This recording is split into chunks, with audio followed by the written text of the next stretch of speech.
दोस्तों अगर आप एक MS वर्ड यूज़र हैं तो आपको ये पता होना चाहिए। देखिए मैंने इस तरीके से इस टेक्स्ट को सेलेक्ट किया और सेलेक्ट करने के बाद मैं यहाँ पे इसको रेड कर लेता हूँ और फिर से दोबारा से अगर मुझे रेड करना है तो मैं इस तरीके से इसको सेलेक्ट करता हूँ। तो ये काफ़ी लेंथी प्रोसेस हो जाता है, लेकिन यहाँ पे मैं करूँगा Ctrl Z और मैं आपको एक नया तरीका बताऊँगा। इस तरीके से इसको आपको सेलेक्ट करना है और सेलेक्ट करने के बाद इसको रेड कर देना है। तो ये हो गया आपका लास्ट एक्शन। इसके बाद आपको सीधा सेलेक्ट करना है और सेलेक्ट करने के बाद आपको यहाँ पे F4 दबाना है। जहाँ जहाँ आपको सेलेक्ट करना है उसको बस F4 करते चले जाइए। सेलेक्ट कीजिए, F4 कर दीजिए, सेलेक्ट कीजिए, F4 कर दीजिए। ये आपका लास्ट एक्शन को रिपीट करता रहेगा। तो ये देखिए कितना आसान है, इस तरीके से आप इसको कर सकते हैं। इसके बाद इसमें दूसरा तरीका ये है कि इस तरीके से आप इसको सेलेक्ट कर लीजिए और इसे यहाँ से रेड कर लीजिए। और रेड करने के बाद देखिए यहाँ पे एक ऑप्शन आता है फॉर्मेट पेंटर, इस पर डबल क्लिक कीजिए। डबल क्लिक करने के बाद आप यहाँ पे इस तरीके से इसको सेलेक्ट करेंगे तो ये रेड हो जाएगा। ऑटोमेटिक बस सिर्फ आपको सेलेक्ट करना है, ये अपने आप ही उसको रेड करने लग जाएगा। ये देखिए बस आपको सिलेक्शन करना है और देखिए यहाँ बीच से सिलेक्शन करूँगा तो भी ये रेड हो जाएगा। तो ये इस तरीके से फॉर्मेट पेंटर काम करता है। तो मैंने 2 तरीके इसमें बताए, आपको कौन सा अच्छा लगा कमेंट में ज़रूर बताएगा। तो दोस्तों आज की वीडियो में बात करेंगे multiple selection drag and drop के बारे में। तो देखिए इस तरीके से मैं पहले एक लाइन को यहाँ सेलेक्ट कर लेता हूँ और सेलेक्ट करने के बाद यहाँ पे मैं कंट्रोल बटन को प्रेस कर लेता हूँ। आपको कंट्रोल बटन को छोड़ना नहीं है और मैंने दूसरी लाइन भी सेलेक्ट कर ली है। इसके बाद यहाँ पे मैंने अभी कंट्रोल को छोड़ा नहीं है, कंट्रोल को आपको पकड़ के रखना है और तीसरी लाइन को सेलेक्ट कर लेना है। इसके बाद यहाँ पे मैंने ये चौथी लाइन को भी सेलेक्ट कर लेना है कंट्रोल दबा के। तो इस तरीके से सेलेक्ट करने के बाद आप यहाँ पे पहले तो कॉपी करते थे और फिर पेस्ट करते थे, लेकिन अब की बार आपको ऐसा कुछ नहीं करना है। इसको क्या करना है, किसी भी एक पर्टिकुलर एक लाइन को इस तरीके से पकड़ना है। मैं यहाँ पे ले आता हूँ और यहाँ पे इसको फिर इस तरीके से ड्रैग करना है और यहाँ ला के इसको ड्रॉप कर देना है। तो इस तरीके से आपका मैटर वहाँ से कट होके यहाँ पे पेस्ट हो जाता है। तो कट पेस्ट का काम करता है आपका ड्रैग एंड ड्रॉप। दोस्तों अगर आप MS वर्ड का यूज़ करते हैं तो आपको ये शॉर्टकट ज़रूर जाननी चाहिए। दोस्तों ये है मेरी MS वर्ड की फ़ाइल और मेरे पास ये कुछ टेक्स्ट है। इस टेक्स्ट को मैं यहाँ से सेलेक्ट करता हूँ और यहाँ से सेलेक्ट करने के बाद इसके साइज़ को यहाँ से इंक्रीज़ डिक्रीज़ कर सकते हैं आप, लेकिन इस काम को आप शॉर्टकट की के द्वारा भी कर सकते हैं। तो आपको यहाँ पे कंट्रोल शिफ्ट ग्रेटर देन दबाना है, इससे आपका साइज़ बड़ा होगा और कंट्रोल शिफ्ट लेस देन दबाएंगे तो आपका इसका फ़ॉन्ट छोटा होगा।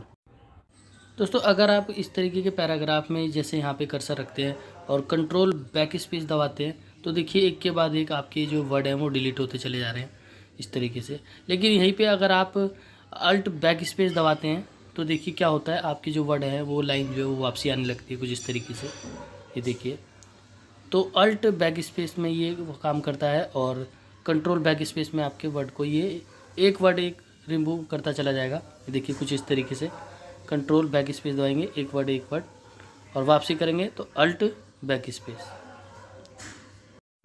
दोस्तों अगर आप इस तरीके के पैराग्राफ में किसी वर्ड को सिलेक्ट करना चाहते हैं तो आप डबल क्लिक करेंगे तो देखिए कोई वर्ड कुछ इस तरीके से सेलेक्ट हो जाएगा। देखिए किसी भी वर्ड पे जाइए और कर्सर को डबल क्लिक कर दीजिए तो इस तरीके से सेलेक्ट हो जाएगा। लेकिन अगर आप ट्रिपल क्लिक कर देते हैं तो पूरा पैराग्राफ सेलेक्ट हो जाता है। कैसे, यहाँ देखिए 1 2 3, देखिए जैसे 3 दबाया तो पूरा पैराग्राफ सेलेक्ट हो गया। और इस तरीके से सेलेक्ट करने से अच्छा है कि आप इसे स्मार्ट ट्रिक के तरीके से करें। देखिए दोस्तों अगर आप किसी इमेज फाइल को वर्ड फाइल में कन्वर्ट करना चाहते हैं तो आप ऐसा कर सकते हैं।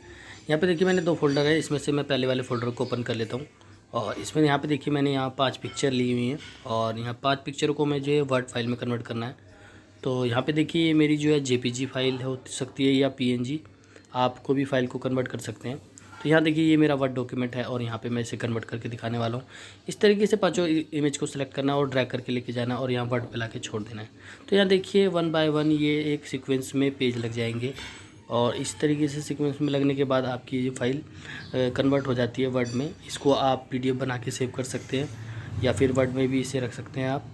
तो ये देखिए इतनी सारी इमेज को ये एक बार वर्ड में ही सेव कर देता है और ये सबसे अच्छा तरीका है।